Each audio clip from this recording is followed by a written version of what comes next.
Hi dear students, I am Geeta Gigu here.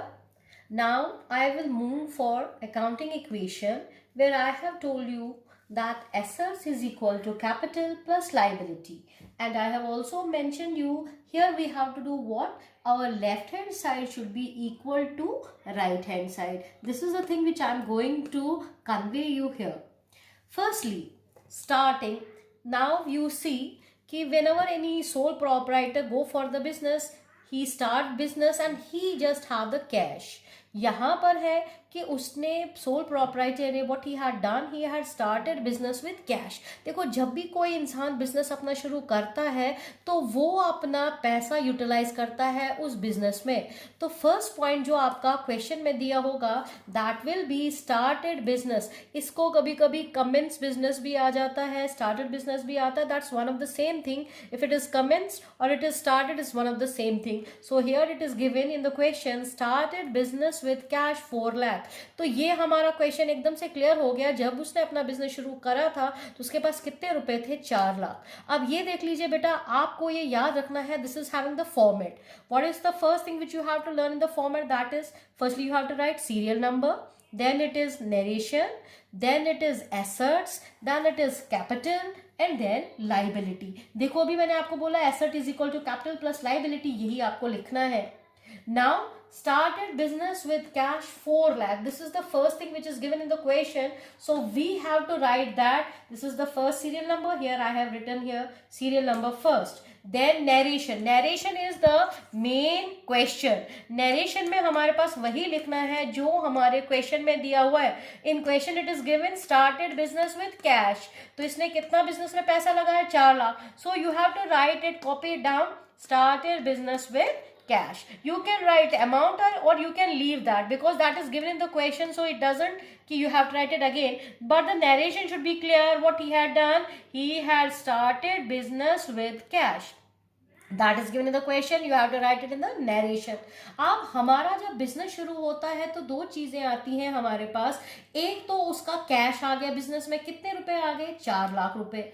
और इसका क्या बन गया? अपना पर्सनल अकाउंट में भी वो उसको रखेगा because he should have a personal account where he should know कि how much he had start when he had commenced the business, how much money he had utilized. तो यहाँ इसने बिजनेस में कितने लगाए? 4 लाख. तो ये उन 4 लाख को अपने कैपिटल में भी शो कर रहा है और यहाँ कैश में भी शो कर रहा है. So the first thing which is coming in this accounting equation है is started business with cash. How much money? 4 lakh. तो ये कैश में भी लिख रहा है 4 लाख और अपना कैपिटल में भी लिख रहा है 4 lakh. So that is double entry where he had used cash and he has created a capital. तो ये दोनों ही एंट्रीज यहां पर आएंगी, कैश में भी और कैपिटल में. Then I have made the question here. Students, don't get confused. Then the second point is deposited into bank 2 lakh. This is the question which I am explaining you. That is given in the question deposit into the bank. अब इसने क्या किया? इसने अपने business में से पैसा जो है उसमें से 2 लाख रुपया इसने डिपॉजिट बैंक में किया. This is the question. So I have told you, you have to repeat this question in the narration. So we will write deposit into the bank. अब यहाँ इसने कितना रुपए किया? 2 lakh. So how you have to write? देखो, 4 लाख रुपए में से यहाँ पर आपकी मर्जी है, you can use the sign minus और you can use the bar. तो यहाँ ये इसका पैसा कम आ रहा है. So we have indicated it as a 2 lakh and made a bar. तो बार इंडिकेट कर रहे हैं माइनस. 4 लाख रुपए में से इसके कितने जा रहे हैं बैंक में? 2 लाख. तो ये हमने माइनस कर लिया. और ये पैसा कहाँ जा रहा है? बैंक में. तो हमने एक अकाउंट क्रिएट कर लिया ऊपर. तो बैंक हमने लिखा because asset, bank is our asset, so we have write it on the asset side. Bank हमने लिखा 2 लाख. तो यहाँ ये चीज इसकी माइनस हो रही है और यहाँ ये इसके बैंक में पैसा आ रहा है. So what we have to write? Deposit to the bank is minus from the cash and plus in the bank. Here there will be no entry in the capital. Capital में कोई भी entry हमारी नहीं आएगी. Now we have to make the sum. 4 lakh थे, उसमें से कितने खर्च हो गए? 2 lakh. Now we are having only 2 lakh in the cash. Now we have deposited the money into the bank. अब हमारे बैंक में कितना है? 2 लाख रुपया. And in the capital we are having nothing, so we have created zero. Zero का मतलब है यहाँ इस टाइम कोई भी इक्वेशन नहीं आ रही है, so we have put the mark zero here. तो यहाँ 4 लाख में से कुछ भी खर्च नहीं हुआ, तो 4 lakh is the answer. So we had made this as a new equation. What is this? This is the new equation. यहां क्रिएट हो रही है न्यू इक्वेशन हमारी. You can write it here as a new equation और you can write the total also. तो this is up to you कि you can write new equation और you can write that. तो 4 लाख में से 2 lakh, that is 2 lakh, bank 2 lakh, and here we are having 4 lakh. ये हमारा आया न्यू इक्वेशन. तो 2 एंट्रीज जब हमारी कंप्लीट होती है तो यहां हमारी न्यू इक्वेशन क्रिएट होती है. Now the third point of the question is purchase goods for cash 50,000. ये देख लीजिए इंडिकेट हो रहा है इसने परचेज गुड्स किया. जब वर्ड बेटा परचेज गुड्स आएगा तो इसका मतलब है इसने दुकान के लिए सामान लाया. You might be aware of the word stock. मेरे दुकान में इतना स्टॉक है, मेरे दुकान में स्टॉक खत्म हो गया है. तो stock is how much good he is having in the shop. So purchase goods for cash 50,000. This is given in the question कि उसने सामान बाजार से लाया और उसने उस पर क्या किया? कैश स्पेंड किया. कितने? 50,000. So same thing is to be written on the narration. This is serial number 3. Then purchase goods for cash. तो यहां इसके पैसे जा रहे हैं, जब ये माल खरीदेगा तो पैसे कम हो रहे हैं. So we have deducted it from the cash 50,000 here. 2 lakh he was having the cash. Now he had deducted 50 for what? For purchasing of the stock. How you know, because it is written in the question purchase goods for cash. When it is written purchase good, it means he is having the stock. So he is having now in the stock how much? 50,000. So there you have subtracted because you have utilized your cash purchase goods and you have got now stock. Now what is in the your business? You are having the stock of 50,000 and that stock you have got by the cash. That will be written in your question. Purchase goods for cash 50,000. यहाँ हमने minus कर लिया क्योंकि हमारे पैसे जा रहे हैं और हमारे पास क्या आ रहा है? Stock. And here there is no entry in the capital, so I have put zero. Zero indicates there is no transaction. Bank में हमारा कोई भी अभी ट्रांजेक्शन नहीं हुआ तो यहाँ हमने जीरो पुट कर लिया. ये जीरो इंडिकेट कर रहे हैं, ना तो बैंक की कोई ट्रांजेक्शन है ना कैपिटल की कोई ट्रांजेक्शन है, तो यहाँ हमने जीरो किया. हम इसलिए पुट कर रहे हैं because we have to calculate. So it becomes essential to write 00 so that there will be no confusion. Now it is clear. 2 lakh रुपए है, 50,000 का सामान लाया, तो अब हमारे पास कितना रह गया? We are having 1,50,000.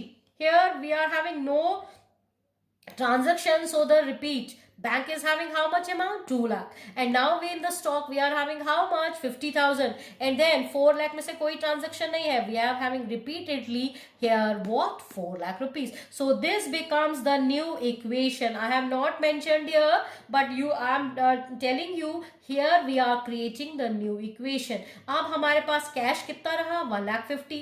बैंक में कितने हैं? 2 लाख. स्टॉक में कितना है हमारे पास? 50,000. और कैपिटल में हमारा कोई ट्रांजेक्शन नहीं है, so we are having still 4 lakh rupees.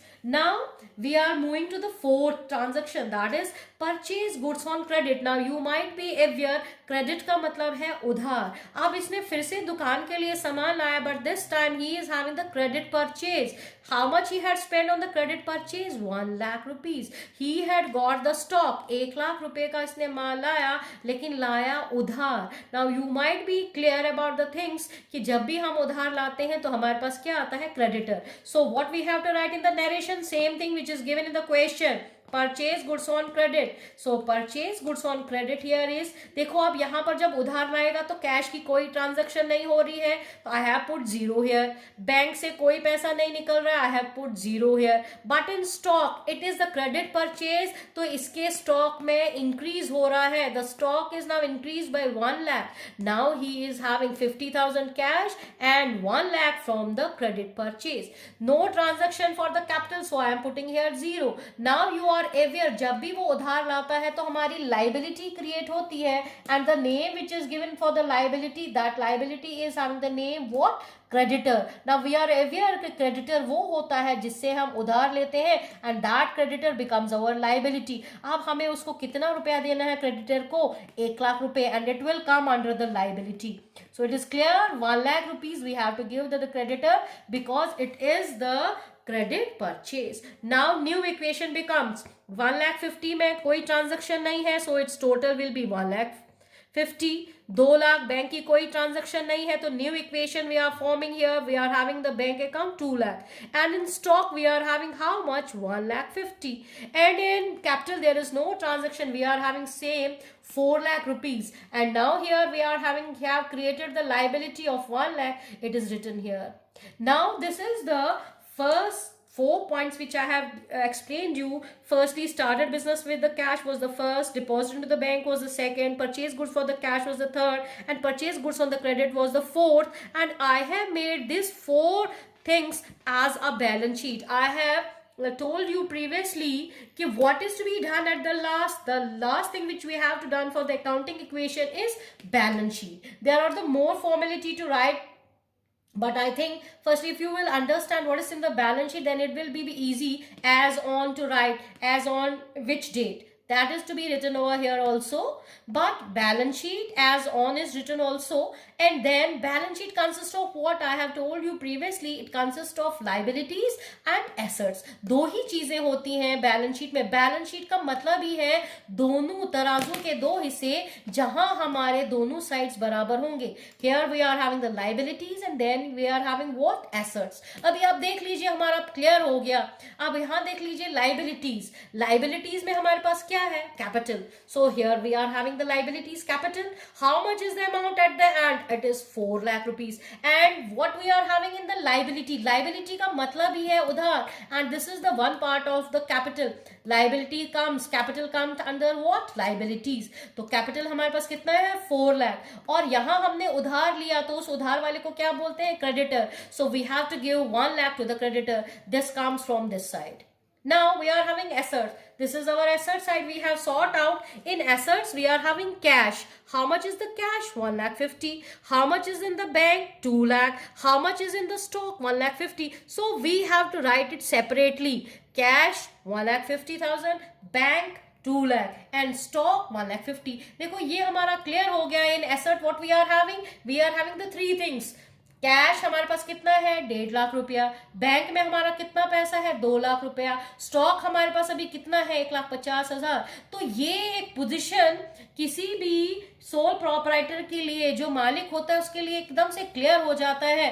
भाई उसके पास एसेट्स है, प्रॉपर्टी उसमें क्या है, कैश उसके पास 1,50,000 रुपया है, बैंक उसके पास 2,00,000 रुपए बैंक में है, स्टॉक उसके पास दुकान का सामान 1,50,000 है. तो if we will calculate that, it will be equal to what, 5,00,000 rupees. And if he is going to see the liabilities in capital, he is having how much, 4,00,000. In creditor he has to give the creditor was purchase of credit. तो creditor is how much, 1,00,000. if you will see it will be equal to how much, 5,00,000. तो यहाँ हमारा accounting equation जो है वो जो मैंने अभी आपको स्टार्टिंग में ही बताया था, asset is equal to capital plus liability. तो ये देख लीजिए, जब हमने यही 3-4 पॉइंट कर लिए तो we had made at last balance sheet of 3-4 points of accounting equation, and we have sought that our left hand side, that is of liability, and right hand side which is of asset, it is equal. So it simplifies कि accounting equation हमारी जो भी है that's going on the perfect side, because we are having assets equal to liability. In accounting equation we can say asset is equal to liability, which is the main rule of what, balance sheet. And in simple term you can say our left hand side is equal to right hand side. These are the terms we have to move ahead. This is the first point which I am explaining about the accounting equation. I hope students you might be clear about the position of accounting equation. So I hope you will give more likes and subscribes here so that I should go on moving with the videos, and have a good day.